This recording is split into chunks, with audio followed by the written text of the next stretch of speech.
Can you hear me? Thank you. So, good afternoon, delegates, um, all partners of WWF, present, WWF team, the coalition partners of the Freshwater Challenge who are represented here. I want to welcome you to today's side event. Our side event is on showcasing Kenya's Freshwater Challenge implementation preparedness, how Kenya has progressed with steps to start implementing the challenge.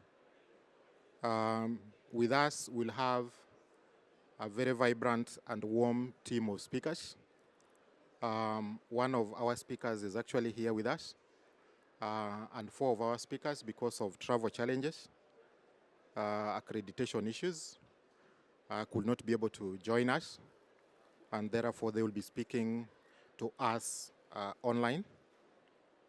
And just to give a very quick context onto why this side event, I want to start by saying that Kenya's Freshwater Challenge journey started concretizing seriously during last year's Africa Climate Summit and Week, which was hosted in Nairobi in September last year. And that side event, which was hosted in Nairobi as part of the Africa Climate Week and Summit, was hosted by the then Cabinet Secretary, Honorable Alice Wahome, the Minister of Water, Irrigation and Sanitation. And she hosted her other colleagues from the continent, including her counterpart from Zambia, from Democratic Republic of Congo, and government representatives from other countries, including Gabon and Liberia. And in that event, Kenya, among those other countries, already showed willingness to sign up to the Freshwater Challenge. And with that, we worked on a roadmap to COP28, where Freshwater Challenge was already part of the water outcome issues. And during COP28 in December last year, on the 10th of December, Kenya was among other 40 plus countries that signed up for the Freshwater Challenge implementation. After COP28, the COP presidency team engaged signed up countries, and Kenya was among those that speeded up the appointment of the Freshwater Challenge national focal point, who is going to speak to us today, Mr. Andrew Mware, who is the Director of Water Resources in the Ministry of Water, Sanitation and Irrigation in Kenya. With the help of coalition partners, as I conclude the context setting, Kenya has engaged in a couple of activities which primarily are geared towards, number one, setting the in-country targets, which will align with the global targets set for the challenge. And number two, to engage in a whole of government, whole of society approach towards prioritizing the restoration actions that the country will embark on or build upon 2025-2030 as part of what they will do to meet the targets that they will set for themselves. It is key to underscore that all this we are doing, the preparatory steps, need to be aligned as a requirement of the Freshwater Challenge initiative, need to be aligned with key international policy instruments which are domesticated at the country level, i.e. National Biodiversity Action and Strategic Plan, nationally determined contributions, and national adaptation plans, including others. So as we are going forward as a country, part of the African continent team, especially which is championing the Freshwater Challenge, would want to share with you what the country has done with support of coalition partners, including WWF, including Wetlands International, including the Nature Conservancy, including IUCN, including UNEP, including Conservation International, and the Nature Conservancy, so that the country can get ready to implement the Freshwater Challenge and help us restore key freshwater ecosystems and biodiversity that will help Africa and Kenya in particular adapt and build resilience towards climate change.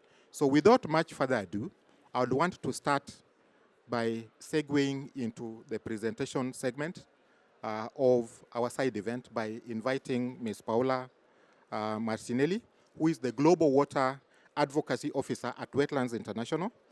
And she's gonna help us understand what is the freshwater challenge, the progress which has been made so far globally, and what lies ahead in terms of the roadmap plans between 2025 2030 as global community embarks on preparing to implement the challenge. Thank you, Ms. Paola. Welcome.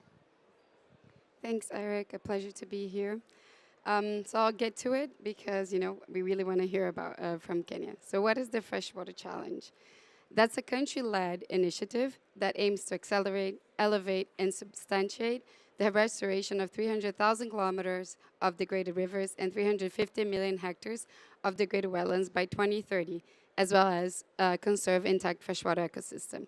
As Eric already mentioned here, the countries are being supported by many organizations. We call these organizations the core partners at the global level.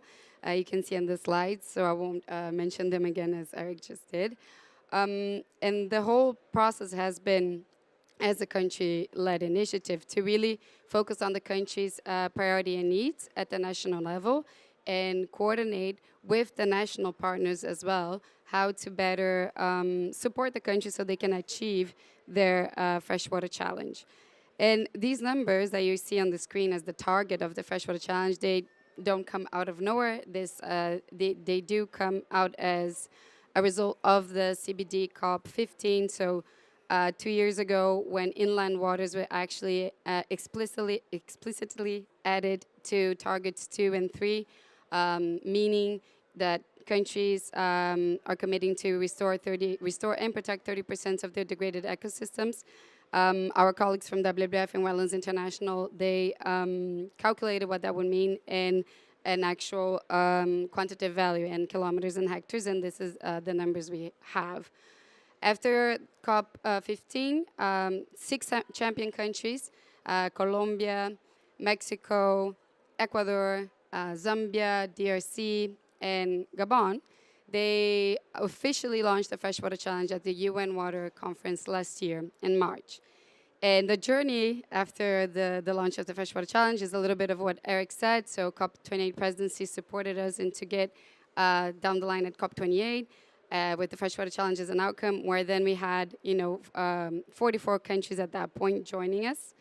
And today, we are happy to say that we are 47 countries, members, plus the European Union. The most recent country to join us is Panama, who joined us at the CBD COP16 in Cali, Colombia. And by joining the Freshwater Challenge, it's a little bit of what Eric already mentioned as well.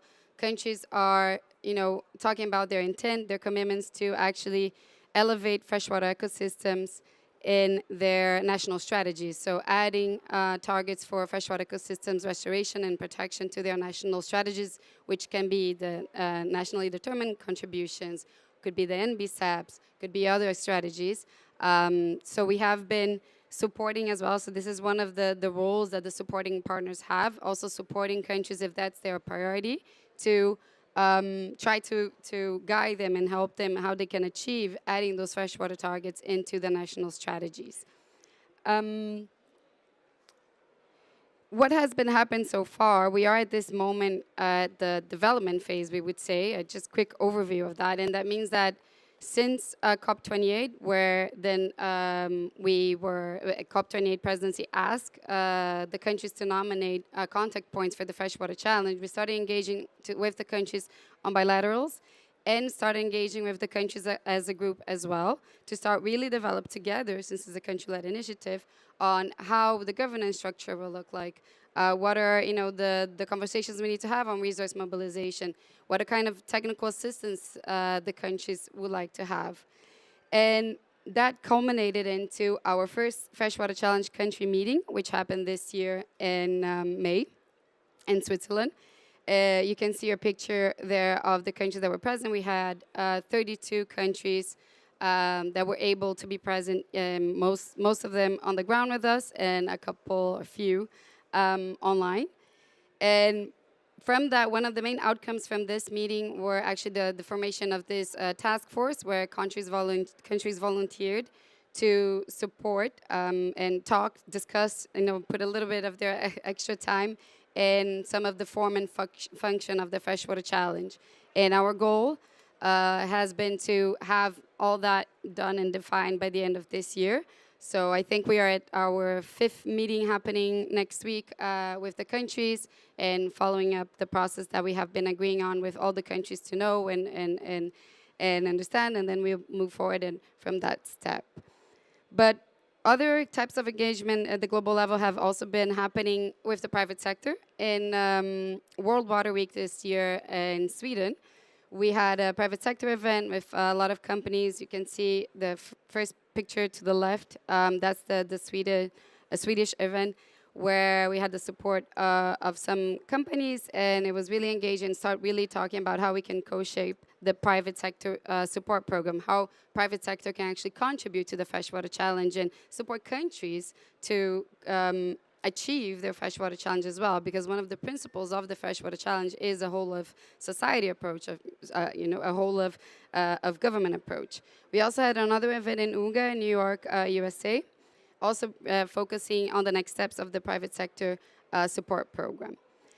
In Cali, Colombia, then we had at CBD COP16 a side event as well on the Freshwater Challenge, where then we did focus more on what countries have been doing in adding freshwater ecosystems into their NBSAPs. There was also an assessment that Wetlands made around the inclusion of wetlands in the NBSAPs, which was presented as well. So as a way of showing examples to countries of how this can happen. And in this picture, you can also see the Vice Minister of Environment of Colombia. He was able to join us. It was a really good, nice event. And now we are here at COP29, and we have a couple of engagements happening besides this event. But it is really, a lot around watering the national determined contribution, so watering the NDCs, collaborating to elevate the role of rivers and wetlands in the Sharm el-Sheikh adaptation agenda alignment with climate champions. And as well this year, the year of COPs, we still have the COP16 of UNCCD, of desertification in Riyadh in Saudi Arabia. And we have a really high-level event, which is the One Water Summit on December 3rd. And at that event, we will have a moment to talk about the Freshwater Challenge. A couple of countries are going to talk about what they have been doing as well. And this is really all about one of the goals that we had with the countries, agreed with the countries to really elevate, to have leadership on freshwater ecosystems, talking about water, talking about freshwater ecosystems at the global level. And one of the timelines that we have for towards 2025 is at COP30 in Brazil, and actually linking to the NDCs, and these members announcing then their freshwater targets and their national adaptation plans and their NDCs. But of course, in between, we do have other very important key events. For example, Ramsar Convention on Wetlands. There's also a COP next year. But I thought that it would be more appropriate to put in this slide COP30 since it's the climate COP. And what has been happening at the national level, I just put it here as an example to connect to the next step on Kenya's implementation of the Freshwater Challenge. We had USA launching their America the Beautiful Freshwater Challenge, where they have added quantitative targets for wetlands and rivers to restore and protect. Peru started with launching a freshwater challenge task force, where they have been working on prioritizing the areas for restoration. They are talking about which are the key basins, setting the ambition, which activities they're going to have in these areas. Brazil also had their first country national meeting, also with NGOs, also with partners and several key stakeholders, governmental stakeholders, to discuss the implementation plan and moving forward. And Liberia will soon have a workshop on setting water targets in their NDCs, also supported by partners, particularly IUCN, and some other partners as well. So yeah, we're very happy that things are moving forward at the end of this year. I just put this slide for people to get a bit more information, but now, so I don't take too much time, I'll give back to Eric and the implementation in Kenya. Thank you, Eric. Thank you so much, Paula. Our next presenter is ready to proceed. And without much further ado, I will want to invite Mr. Andrew Kinyua, who is going to help us with the journey Kenya has gone through since signing up for the Freshwater Challenge since COP28 and what lies ahead in terms of implementation roadmap. Over to you, Mr. Andrew.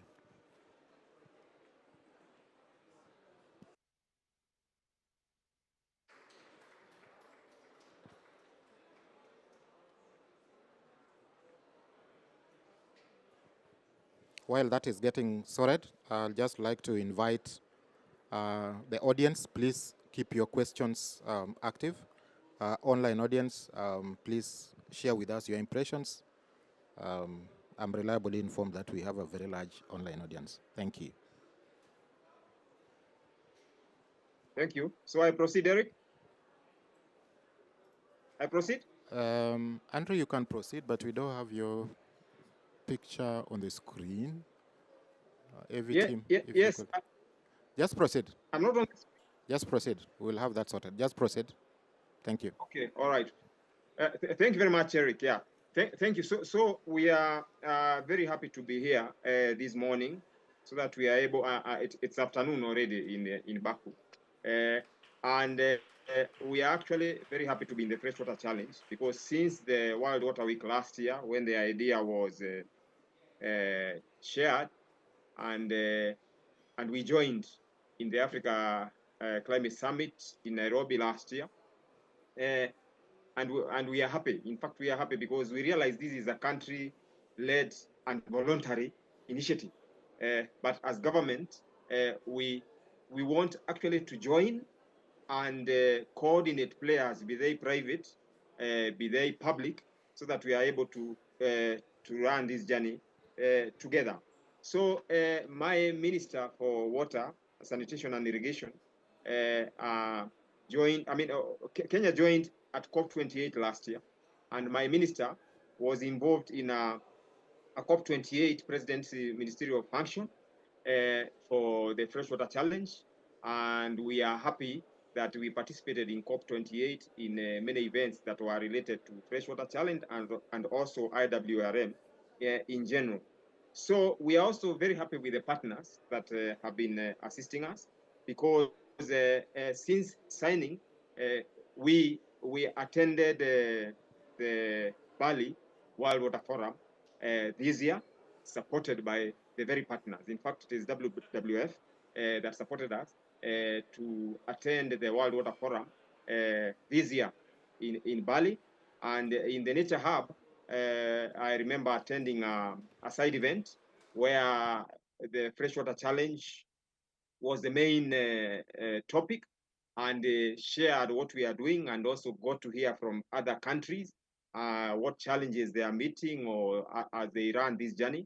So we are very grateful that, with the partners. Again, there was a first meeting, the very first meeting for the Freshwater Challenge member countries or members that took place in June this year, or end of May. I can't remember exactly. I think it was June this year. I wasn't. We were not able to attend physically, but we attended virtually. Again, there were quite a number of countries, very many countries. Actually, the majority of the countries in the Freshwater Challenge attended, be it physically or virtually. And again, we compared notes, what the countries are doing, and we shared what challenges we could be meeting, because you realize in this journey, someone could be at point X and someone else was at point X 6 months ago, and they were able to run through the challenges. So that person who was at point X last year or 6 months ago is able to share with the country or the partner who is there now.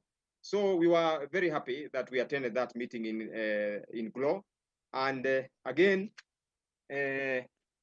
we having attended that meeting, there was a report that came out of it of how we should actually be implementing, how countries should be implementing. So we realized as a country, one of the biggest challenges we are having is that we do not have a baseline. We don't have a baseline. and a baseline for freshwater ecosystems. While we've been participating in SDG 651, which is a degree of implementation of IWRM, you realize this one is done through a questionnaire. But in the freshwater challenge, then we are going to set tangible targets. So for us to set the tangible targets, then we need a baseline. And that is where one of the partners, who is the Nature Conservancy, is helping us to come up with a freshwater spatial plan, because we have to know where we stand. Because stakeholders have come together, including the partners.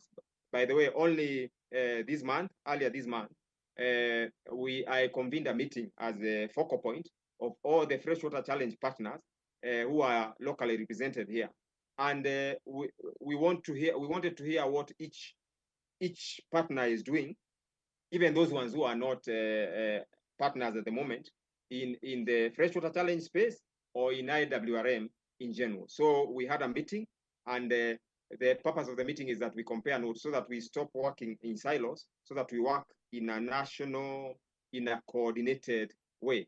So we met a few weeks ago.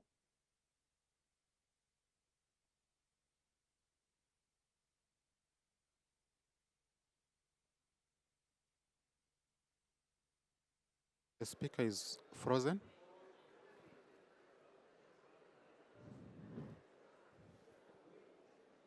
Hello, Andrew. Can you still hear us? Could be his connection is off.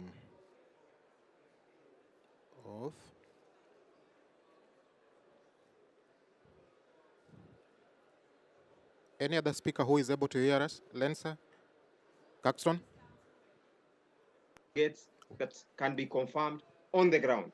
So, and it can be georeferenced, so that we can say that this particular 6 months or for this year, we have increased so number of kilometers of our lost rivers, or we have recovered so many hectares of lost wetlands. So as a country, we are committed, and as government, we are very happy coordinating and leading this initiative.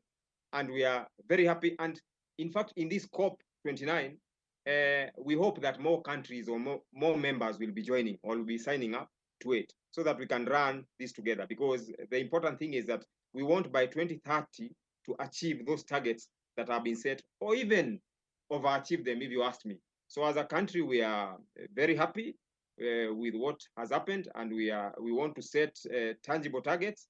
And again, we'll be also meeting with other countries. I know there's a virtual meeting which has been arranged, I think, for next week. So we'll be comparing notes once more and learn from other countries, and also share these with other countries. I will be traveling to the COP maybe later in the week, because I had some challenges with the accreditation, but I got it over the weekend.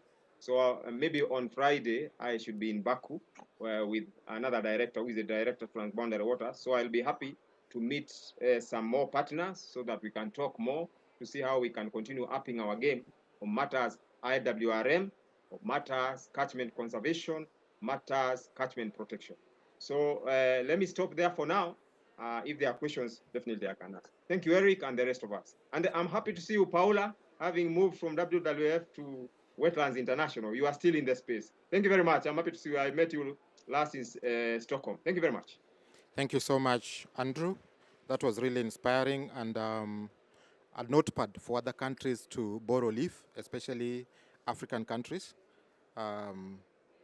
Next, we want to Can't hear... hear you, Eric. Can you hear us? Audience, can Eric, you hear us? we can't hear you. Or is it only me? It's getting sorted. It should be getting sorted by the AV team. I'm hearing you now, Eric. Thank you so much. So next, we want to hear from one of the coalition partners, which is also a lead coalition actor in Kenya, and that is the Nature Conservancy. We have online Dr. Caxton Kaua, who is the freshwater advisor for Kenya, and is going to take us through TNC's work in Kenya in protecting freshwater ecosystems and leveraging the support for the Freshwater Challenge. Caxton, over to you. Yeah, thank you very much, Eric. It's a pleasure to be involved in this event. It's a very nice event that it is speaking to the Freshwater Challenge and bringing up together various partners who are involved in this. So I think I'll be brief. I can see we are not doing very well on time. What I'll present is actually what Andrew Kenya has actually mentioned. The area that the TNC is doing a lot of work on freshwater because we are doing the water funds, we are doing the Central Highlands Ecoregional project that is touching on regenerative agriculture, really touching on water, but I'll mainly focus on the freshwater spatial plan that really informs the freshwater challenge. So what we are doing with various stakeholders in this country, in Kenya at the moment, we are developing what we are calling the freshwater conservation spatial planning, spatial plan. These are a spatial plan that will identify priority areas for freshwater conservation. We want to identify areas that if we put money or if we put efforts or other resources in the conservation of freshwater resources, then we achieve the greatest impacts or we achieve the greatest benefits from that conservation effort. The freshwater spatial plan is actually a multi-stakeholder approach. It's involving various stakeholders, even community-based institutions, the private sector. Each and every stakeholder who is in the freshwater space is actually involved in the process. But what we have done to run the process continuously, because you cannot meet all these stakeholders on a daily basis, we have formed what we are calling the Freshwater Steering Committee, that what Kenya mentioned, which is a core team that offers expert and strategic guidance to the process on a daily basis.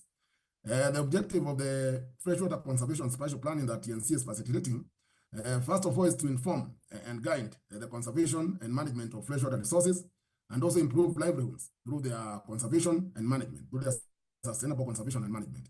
Secondly, the freshwater spatial planning is supposed to inform the strengthening of Kenya's freshwater conservation network, and also the expansion of this freshwater conservation network in order to ensure that we achieve the 30% as stipulated in the Global Biodiversity Framework targets. It's also informing various initiatives that are coming up in regard to freshwater. For example, the freshwater challenge that we are talking about here today. We need to set a baseline and we need to set targets. So this process actually informs that. It actually brings up the figures through an evidence-based process, a spatial process that is evidence-based, to enable us to have a baseline of what water resources, freshwater resources we have in the country at the moment, which are in protected areas, which ones are degraded. If at all we want to increase a certain number of kilometers of rivers, which are the priority areas that we can have, these rivers that we want to improve, so that we can have the greatest return from our investment, or have the greatest positive impact on our freshwater resources. The other one is also supposed to inform the durable financing of freshwater resources conservation.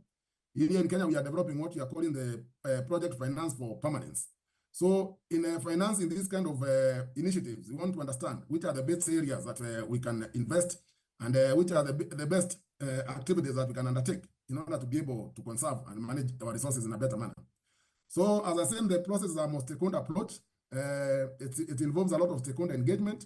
The stakeholders themselves, they come together, they establish the vision, the goals, and the objective of the planning process. From there, they help in the data mobilization, the data collection. Then we shall do a GIS processing of the data, because the data comes in various formats. From there, we shall do the initial, what we call the analysis, using various spatial planning software. The most common one is Maxan, but we have Zonation and Prioritize, among others. Once we've done that, we shall come up with what we call the portfolio for conservation, or a prioritization map, a map that shows the priority areas for conservation. This one is taken through stakeholder validation, through a number of iterations, until at the end of the day, we feel that we have come up with a map that we can say really represents what is there and what really means, what is really of priority for conservation and management of freshwater resources, so that we have the best impact. So we want to come up with a process that will be stakeholder-owned and even owned by the communities and even at all levels of the government. So the main components for this freshwater process, what do we want to achieve? We want to achieve connectivity. We want to achieve connectivity between river systems. We want to have free-flowing rivers that flow naturally, even to allow the free migration of our fish species and other taxa that are aquatic species. We want to also achieve adequacy. We want to achieve an adequate level of river reaches and wetlands that are well conserved, in order to be able to provide enough water, both for nature and human beings in the long term. We want also to achieve representation. We want to achieve a situation whereby all the various unique and different ecosystems, freshwater ecosystems, and all the various freshwater biodiversity, they actually conserved under the portfolio that we come up with. The other thing that we want to achieve is also efficiency. We want to be in a situation whereby we are able to achieve great impact from our conservation and management efforts using as few resources as possible. That is what I'm calling efficiency. So we have developed a spatial planning framework, which is a technical work plan that we are going to be working with the stakeholders in developing the Kenya Conservation Freshwater Conservation Spatial Plan. What we have developed first is what we call the hydrograph, or the hydrographic spatial planning framework. This one will form the basis for the spatial planning. After that, we are going to do what we call the aquatic ecosystems classification. We can do it based on biogeography, based on the basins, or based on the physical habitat, based on the geology of these areas, based on the dominant vegetation. I'm just trying to talk you through the planning process. Then after that, we shall be able to we shall look at the various native species that exist in these areas. I've said that we want to make sure that all species are represented and all ecosystems are represented. We shall be looking at all taxa, trying to see how they are distributed, which are the threatened ones, which are the endangered ones, which are the endemic ones, which are the rare ones. So we can be able to come up with various weights for prioritization to identify areas that will be of greatest priority in these conservation activities. The other thing that we shall be doing, we are also doing what we are calling the gap analysis. We are looking at the freshwater resources and trying to ask ourselves which ones already lie within the protected areas. For example, in the forest, in the game parks, in the national parks, which ones lie within what we call the conservancies in Kenya, because these are actually more or less protected areas. Which ones lie in other, what we are calling the other, what we call the OECMs. Then we want to understand what lies within protected areas and what lies outside protected areas. So we shall be looking at the protection and the management of these resources. Also, we shall also be looking at the ecological condition in that prioritization process based on various key ecological attributes and various spatial data that represent the impact. This is actually to map and measure the ecological condition of these areas based on some of these indicators. After that, we shall also be interested in seeing future threats from development activities in order to actually take these future development plans and incorporate them in the prioritization processes in order to be able to identify and avoid conflicts in future. And this one will be very important because it will enable government to make trade-offs when they are doing development plans, because now they'll be able to identify areas that have very high ecological value in terms of the conservation of freshwater resources, so that even as they plan their development activities, then they are not placed within these areas that we shall have identified to be very important through this freshwater spatial planning process. At the end of the day, we shall come up with what I'm calling the portfolio that will have identified areas that are very important for conservation of freshwater resources. But now to talk more specifically to the freshwater challenge, because we are talking about the identification of baselines, and also we are talking about the identification of the setting of targets. What we have first of all done is that we have done what we are calling Sorry, Caxton, can you maybe take a minute and wind up for the sake of time? We have done the gap analysis. Thank you. We have identified rivers that are within protected areas and wetlands that are within protected areas, and we have identified the ones that are not within protected areas. So on the basis of this gap analysis, and based on the freshwater spatial plan, we can now be able to know this extent of rivers is not within protected areas, and if it is not within protected areas, which one of these is within the areas that we have identified of priority in the conservation activities. So this one is one that now will inform the freshwater challenge, what you are calling the gap analysis. I think let me keep it at that, but we can engage in future discussions for those who will reach out to me. Thank you very much. Thank you. Thank you so much, Dr. Caxton Kawa. I think key takeaway from your presentation, which I want to ensure that the audience get, is that part of the target setting requires a very robust freshwater ecosystem mapping and assessment, and that is what TNC is actually engaged in. So the spatial freshwater planning process actually is based on trying to ensure that we have the baselines, so that when the country set the target, they are based on very accurate data. Next is Lensa Owino, who is the freshwater advisor at IUCN, based in Nairobi, supporting the Eastern and Southern Africa region. IUCN is one of those very active coalition partners that is supporting the Kenyan government in terms of the preparedness activities. And they have a relatively large portfolio of integrated water resources management projects, both at the national and transboundary levels. And the challenge I want to pose to Lensa as she presents is what opportunity lies in this great portfolio of IUCN that Kenya can draw from and be a launchpad as we implement. We are not starting from zero. There is already work going on in terms of restoration, protection, and sustainable management of freshwater ecosystems. Over to you, Lensa. Yeah, thank you so much for giving me this opportunity to present in the Freshwater Challenge. And before I present the opportunities that lie for freshwater interventions, I want to begin by saying that IUCN is doing much with regards to integrated water resource management, both transboundary and locally. So let me start with transboundary. IUCN working with government of Kenya and government of Uganda have managed to develop an investment plan and financial sustainable strategy to ensure that there is improved livelihood, peace, and sustainable development within the shared water basin. So to provide better environment for the implementation of these investment plans, IUCN has further supported the two governments, that is Kenya and Uganda, to develop bilateral agreement that will enable the investment to take place in a peaceful manner. Secondly, IUCN is also implementing a project, planning to implement a project known as CREATE, which CREATE is climate resilience in East Africa and transboundary basin. So this project also aims at improving water security and resilience to climatic effect.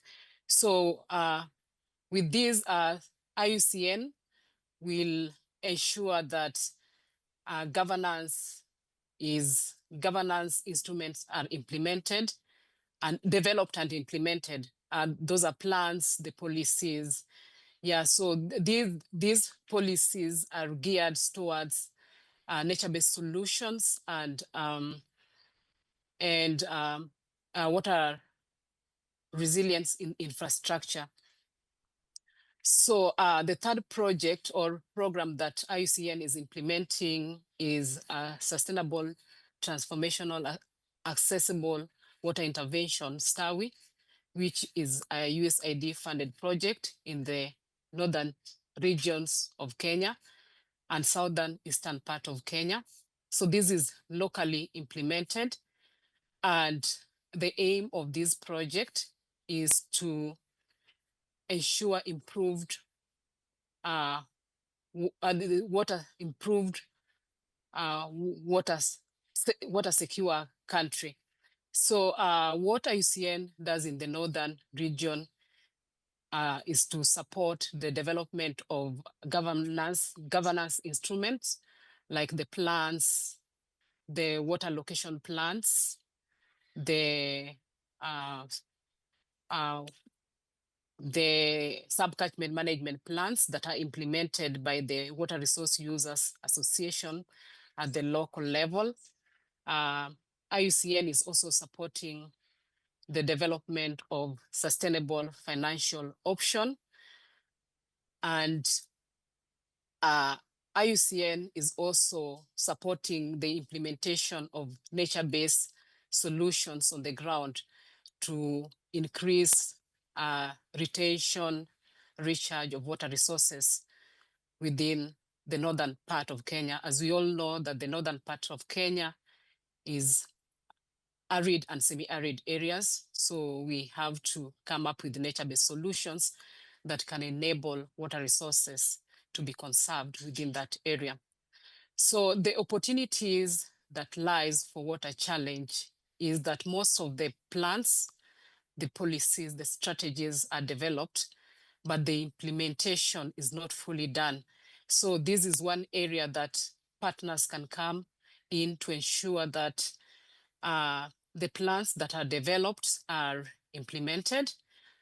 And secondly, another area for freshwater challenge, opportunity for freshwater challenge, is that the approaches that are used can be upscaled to other areas, even in other basins, because in Kenya we have several transboundary basins. Even the transboundary basins in the northern part of Kenya, which are not ventured into. So partners can get into those basins and ensure conservation and governance is implemented in those areas. Thank you. Thank you so much, Lensa. We having next Jonathan Odongo. As I stated earlier in the context setting, if there is one key message as we look forward to hearing from Jonathan, who is the policy officer responsible for civil society partnerships and influencing, is the issue around ensuring that freshwater challenge in-country targets are integrated within the relevant climate action policy instruments. And these are the NBSAPs, the NDCs, the NAPs, and the other policies which relate to adaptation work. And therefore, I think the opportunity lies ahead, but some of this in terms of progress has already taken off, and who is better placed than Jonathan to help us understand in the context of Kenya.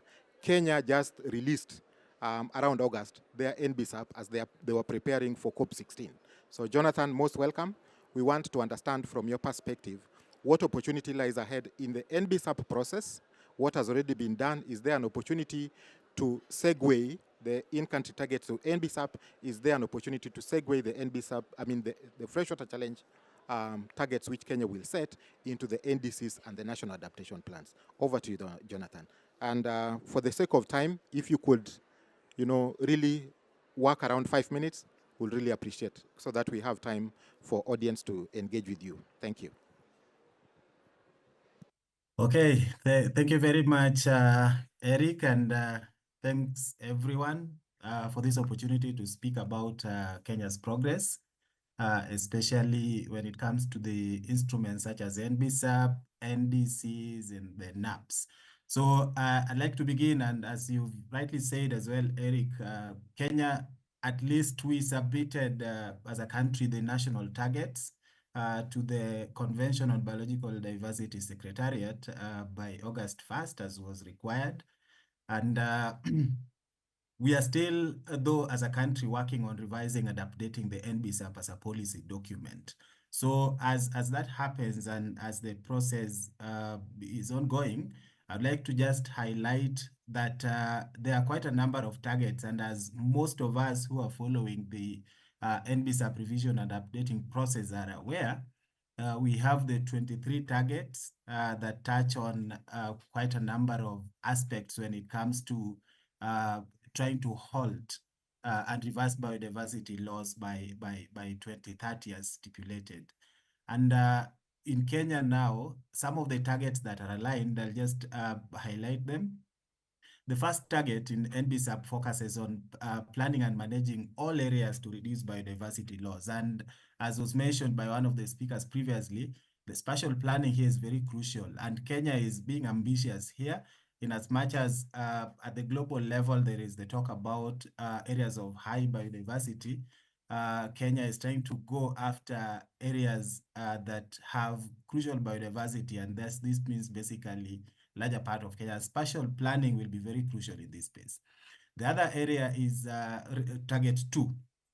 Target 2 Kenya has a specific target. Here at the global level, there is the 30%. Kenya is looking at 27.3%, and particularly 1.3% of degraded areas is around wetlands and water towers. So this focuses on fresh water basically.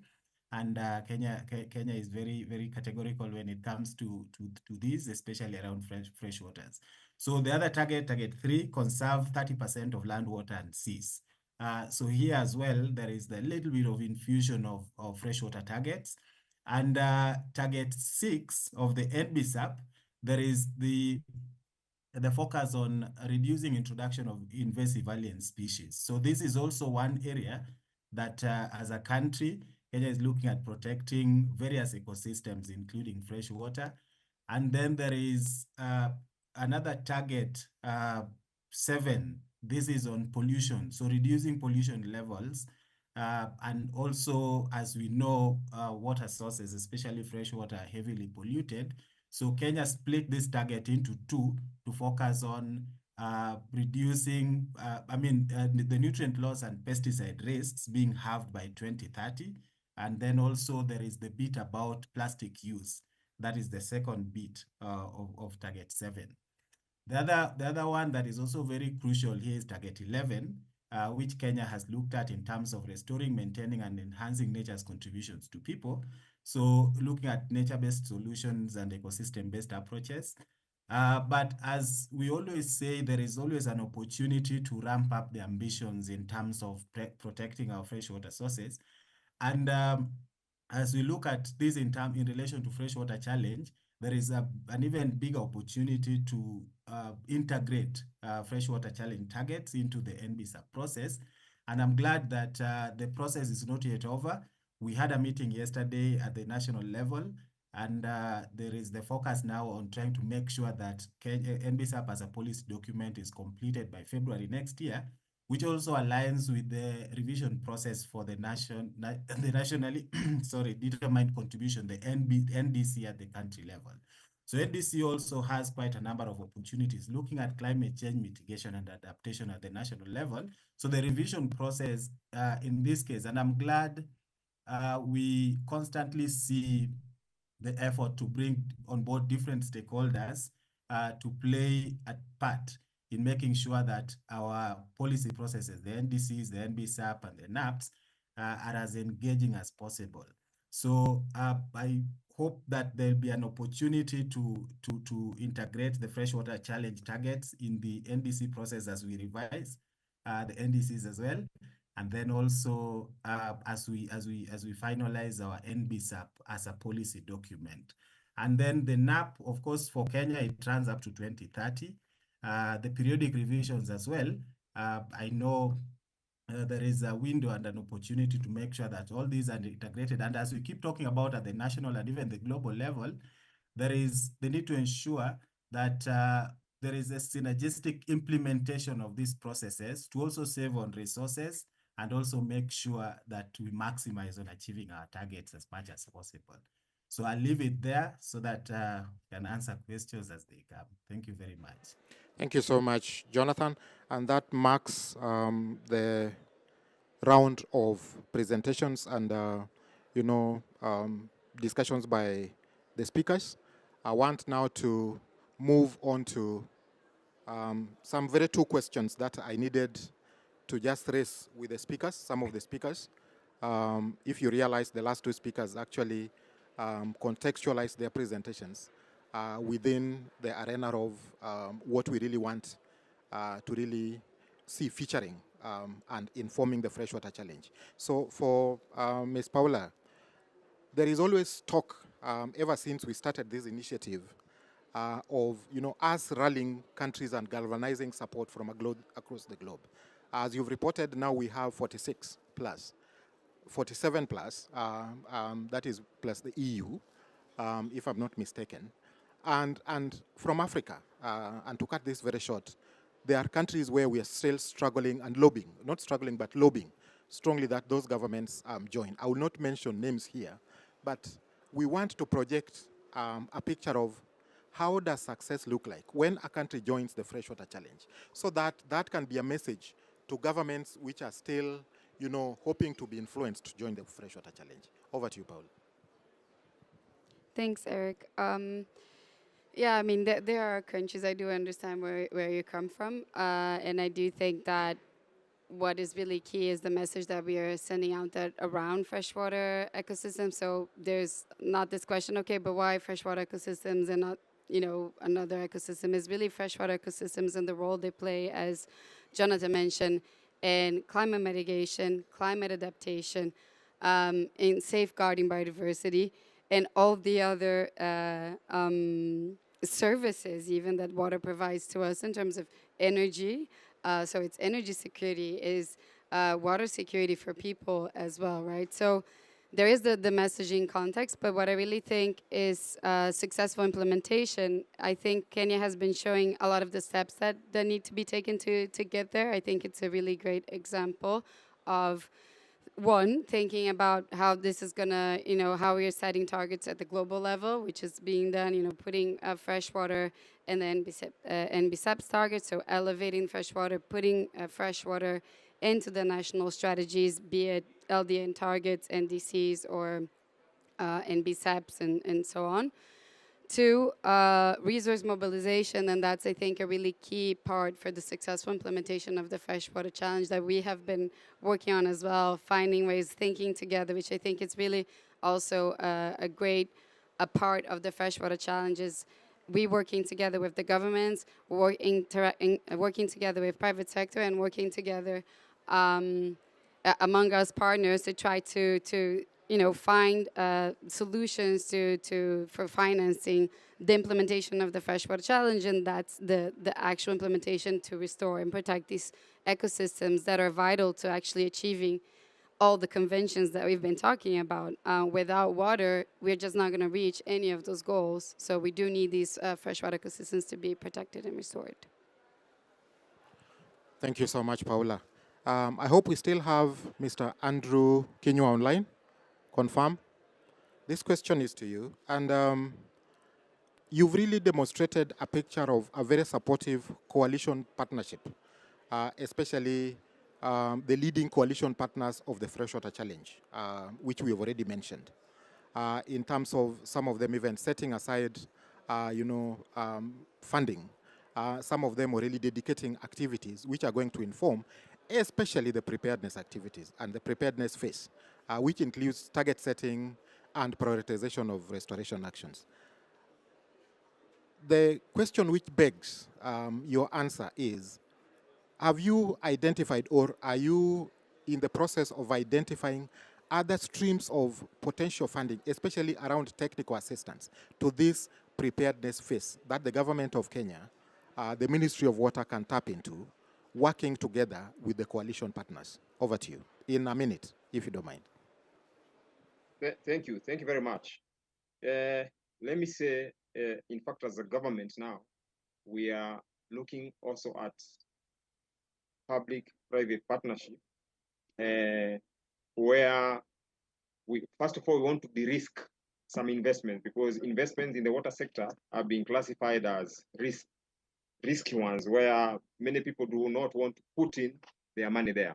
So what we are doing is we want to partner. And in fact, we are doing something that we call matchmaking, where we want to match every dollar that a partner brings in. So in fact, we are wooing partners to come in. We are saying every dollar that you put in to matters IWRM, then the government is going to match that. So that we can work together. So that is one of the ways that we are. And in fact, we have even approached some corporates, some beverage companies, some banks, some foundations, so that this idea of IWRM, of catchment protection and conservation, is not looked at as if it's just something that should be done by the government or the public sector. So we have invited private sector, and we are having a conversation on that matchmaking. So that is what I can cover in a minute now. Thank you, Eric. Thank you so much. We have 5 minutes remaining, which also includes winding up, but we have a very hungry, I will say, hungry in terms of wanting to also engage in this conversation. So for 3 minutes, do we have some questions from the audience to the panel of speakers?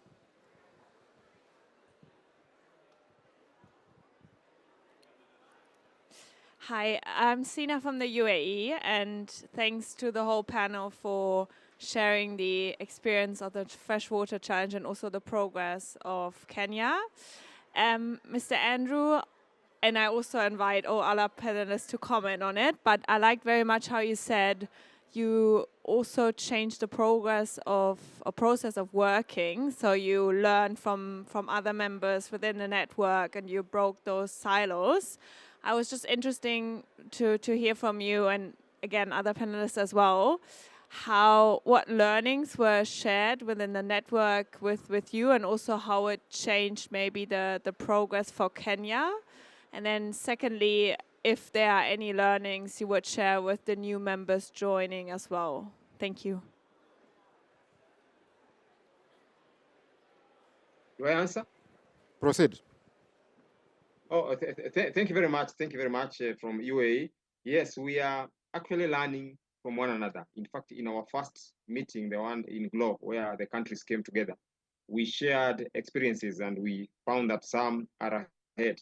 Like we realized, like, for example, the United States is ahead, and there are things we can learn about target setting, because that is where we are at the moment. We are at target setting. So there are things we can learn from them. We have had countries like ours where we have some data gaps because we need data to set targets. So we've learned from other countries how they were able to have a good data management system, because until you have that, then you are not going to have a good monitoring system. So in terms of data management, we are learning a lot from those ones who are ahead in this matter of WRM and the Freshwater Challenge. So that is one that I can pick in a minute that we have learned. Of course, there are so many things that we have learned. We have learned about resource mobilizing, especially from the private sector, and that is what I alluded to. There are some countries that are collaborating very well with the private sector, and that is where, in fact, our idea of matchmaking came from. We want actually to implement it here because we want to rope in the private sector very much. Thank you very much. So those two are key things that we have learned. Thank you. Thank you so much. One last burning issue. Thank you so much. 2 minutes to the time. I think I want to first start by thanking the panel of speakers, especially the online speakers, and of course, Paula next to me here, for creating time to join us and share the experiences from Kenya, because we are at COP29, and what we are doing is informing the adaptation discourse and the outcomes of the negotiations that will come after this. And Kenya being one of the key players, especially after Africa Climate Summit last year, where a good number of proposals were made, we want to impact on the negotiations going forward. So I want to thank you. I want to thank the audience. I want to thank the online audience. I want to thank the AV team for an excellent job in hosting. The discourse continues. One last word from me. Please remember, your member countries of the Freshwater Challenge need to ensure the train of the NBSAP, the train of the NDCs, the train of the National Adaptation Plans. Don't leave Freshwater Challenge, target setting, and prioritization of restoration actions behind. Thank you so much.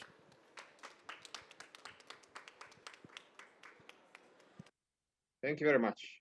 Thank you.